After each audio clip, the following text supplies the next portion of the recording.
Shalom saudara-saudara, kita semua pasti tahu dan mungkin pernah melakukan yang namanya kompromi. Nggak apa-apalah begini. Sesekali oke lah kalau begitu.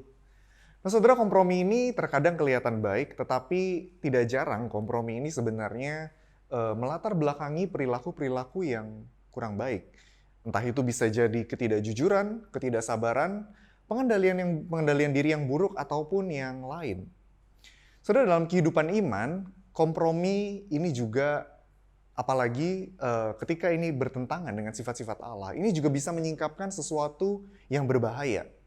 Mari kita sama-sama belajar dari Yakobus 4 ayat 4 hingga ke 6.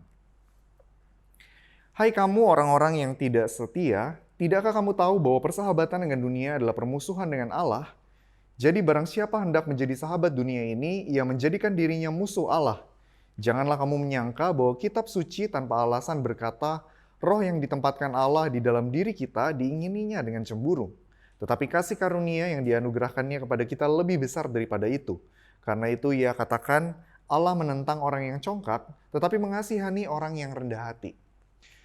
Ada banyak orang percaya di dalam surat Yakobus yang tidak lagi mencintai Allah dan mengompromikan banyak hal.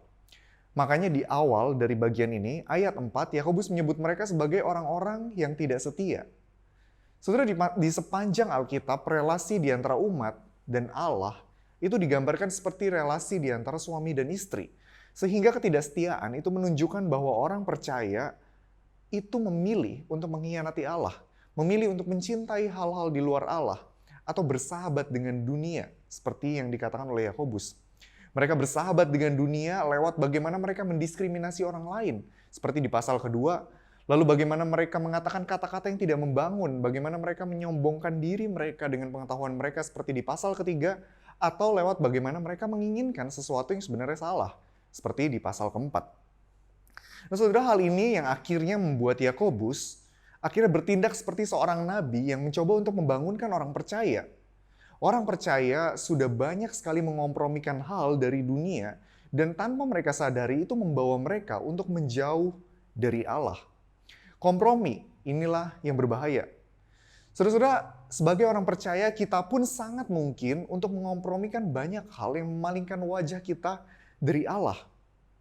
Dengan alasan bahwa banyak kok orang yang melakukannya, atau dengan kenikmatan yang ditawarkan, kita akhirnya dibawa untuk bersahabat, untuk mencintai hal-hal di luar Allah. Padahal saudara, ada banyak nilai-nilai atau value-value yang sebenarnya bertentangan dengan Injil Allah. Dan tanpa kita sadari itu bisa membawa kita untuk mengkhianati Allah. Minggu lalu kita sudah belajar bahwa mencintai hal di luar Allah itu tidak hanya mendukakan hati Allah, tetapi juga membawa kita kepada rasa haus yang tidak akan ada habisnya. Oleh sebab itu saudara, mari kita sama-sama melihat dengan jeli perilaku, pemikiran, perbuatan kita. Kita harus stop kompromi, kita harus stop berkompromi, mengatakan nggak apa-apa, pada hal-hal apalagi itu dosa, sekecil apapun saudara. Karena ketika kita berkompromi, bahkan pada dosa, sekecil apapun, kita akan dibawa untuk mengkhianati Allah. Saudara, Yakobus menutup bagian ini dengan indah. Dia mengatakan bahwa sekalipun kita berkompromi, anugerah Allah di dalam Kristus tetaplah cukup untuk melayakan kita di hadapannya. Pertanyaannya sekarang, maukah kita hidup di dalam anugerah itu dan berjuang untuk mencintai Allah lebih dari segalanya? Kiranya Tuhan menolong kita untuk merenungkan firman ini. Tuhan memberkati.